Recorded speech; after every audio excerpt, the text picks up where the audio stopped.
MA third same Hindi साहित्य भाषा विज्ञान एवं हिंदी भाषा। चैप्टर है वाक्य विज्ञान। प्रश्न, वाक्य गठन में परिवर्तन की दिशाओं पर एक लेख लिखिए। आंसर है भाषा विकासमान है, अतः उसमें परिवर्तन का होना भी स्वाभाविक है। जब भाषा में परिवर्तन आता है तो उसका भाव परिणाम वाक्यों की गठन और प्रयोग पर भी पड़ता है। उदाहरण के लिए संस्कृति वाक्य रचना में कर्ता या कर्म के लिंग का क्रिया पर प्रभाव नहीं पड़ता था, किंतु हिंदी में ऐसा प्रभाव है। राम गच्छति, सीता गच्छति। राम जाता है, सीता जाती है। वाक्य परिवर्तन की दिशाएं। डॉक्टर कपिल देव द्विवेदी के अनुसार वाक्य परिवर्तन की 8 दिशाएं हैं, जो इस प्रकार है। पदक्रम में परिवर्तन। पहला है पदक्रम में परिवर्तन। इसमें है हिंदी में नवीनता के लिए पदक्रम में कुछ नए परिवर्तन दृष्टिगोचर होते हैं। पहले मात्र का प्रयोग संबंध शब्द के बाद होता था, अब पहले होने लगा है। जैसे मानव मात्र, प्राणी मात्र, 1 रुपया मात्र के स्थान पर मात्र मानव मात्र प्राणी मात्र रुपये के लिए आदि। विशेषण का प्रयोग विशेष्य से पूर्व होता है, परंतु नवीनता के लिए बाद भी विशेषण का प्रयोग होता है।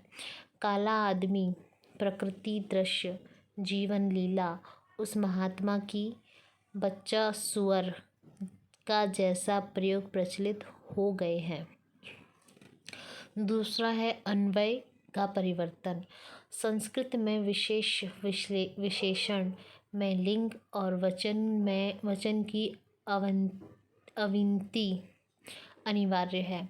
शोभनः बालकः, शोभनो बालको, शोभना बालिका। हिंदी में प्रारंभ में इसी आधार पर पूज्य पिताजी, पूज्य माताजी, सुंदर बालक, सुंदरी बालिका आदि प्रयोग प्रचलित थे, परंतु अब ई भेद को हटाकर केवल पुल्लिंग विशेषण का ही प्रयोग होता है। पूज्य पिताजी, पूज्य माताजी, सुंदर कन्या आदि। तीसरा, अधिक पद प्रयोग। अज्ञान आदि के कारण वाक्य में कुछ अधिक पदों का प्रयोग भी किया जाता है, यथा फंजूल के स्थान पर बेफजूल, दरअसल के स्थान पर दरअसल में, घर जाता हूँ के स्थान पर घर को जाता हूँ, वह दुर्जन व्यक्ति है आदि। चौथा है पद या प्रत्यय का लोप। संक्षेप या प्रत्यय लाघव के लिए कहीं कहीं पर पद या प्रत्यय को लोप कर दिया जाता है, यथा गहम गच्छामि के स्थान पर गच्छामि मैं नहीं पढ़ता हूँ के स्थान पर मैं नहीं पढ़ता। वह बीमार उठ नहीं सकता और ना बैठ सकता है के स्थान पर वह बीमार उठ बैठ नहीं सकता। पांचवा है कोष्ठ या डैश का प्रयोग। अर्थ की दृष्टि के लिए कहीं कहीं पर कोष्ठ मीन्स वो ब्रैकेट और डैश का प्रयोग किया जाता है, जैसे कि क है राम, ब्रैकेट में है परशुराम के क्षत्रिय वंश का नाश किया, परशुराम ने क्षत्रिय वंश का नाश किया। दूसरा है राम डैश जन्म दिग्निपुत्र डैश का क्रोध असहाय है। छठवा है आदरार्थक बहुवचन। आदर का महत्व दिखाने के लिए भी बहुवचन का प्रयोग होते हैं, जैसे गुरु, पूज्य, गुरुवः, पूज्यः, राम बन गया, राम बन गए, आप कब पधारे, हमारा ब्रैकेट में मेरा कथन है आदि। सातवां है प्रत्यक्ष और अप्रत्यक्ष कथन। अंग्रेजी के वाक्य गठन के प्रभाव के कारण हिंदी में भी तदनुरूप वाक्यों का प्रयोग होने लगा है। शीला ने कहा कि मैं कल नहीं आऊँगी के स्थान पर शीला ने कहा कि वह कल नहीं आएगी।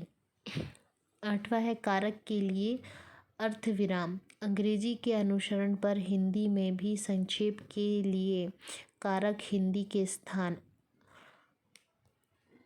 पर अर्धविराम ब्रैकेट में कोमा का प्रयोग होता है, यथा प्रयाग विश्वविद्यालय के कुलपति के स्थान पर कुलपति प्रयाग विश्वविद्यालय। इसी प्रकार अध्यक्ष लोकसभा आदि।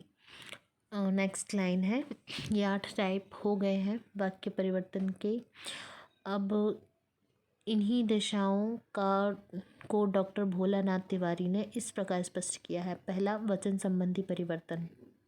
संस्कृत में द्विवचन भी था, अतः दो के लिए अलग करकीय रूप होते थे और इसके साथ क्रिया के द्विवचन के रूप प्रयुक्त होते थे। हिंदी में आते आते द्विवचन का लोप हो गया तो दो की संख्या बहुवचन कारकीय रूप में लगाकर द्विवचन का भाव व्यक्त किया जाने लगा। जैसे कि एक तरफ हिंदी का बोलूँगी एक तरफ संस्कृत का शब्द बोलूँगी फिर हिंदी का। तो ता में औ की मात्रा, तो का हिंदी में है वे दो, संस्कृत में बालकौ, हिंदी में दो बालक। किंतु क्रिया रूप द्विवचन के स्थान पर बहुवचन के प्रयुक्त होने लगे। दो बालक आए, वह परिवर्तन आदर सूचक भी हो उठा।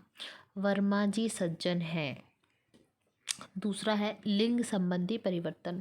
संस्कृत में कर्ता या कर्म के लिंग के अनुसार क्रिया परिवर्तन नहीं होती है, किंतु हिंदी में परिवर्तित होती है। रामः गच्छति, राम जाता है। सीता गच्छति, सीता जाती है। पहले हिंदी में स्त्रीलिंग प्रयोग होता था, अब हम जा रही है। अब प्रायः लड़कियां और महिलाएं प्रयोग करने लगी हैं, अब हम जा रहे हैं। तीसरा है पुरुष संबंधी परिवर्तन। पहले प्रयोग चलता था, राम ने कहा कि मैं जाऊंगा। अब अंग्रेजी के प्रभाव से राम ने कहा कि वह जाएगा जैसे प्रयोग भी होने लगे हैं।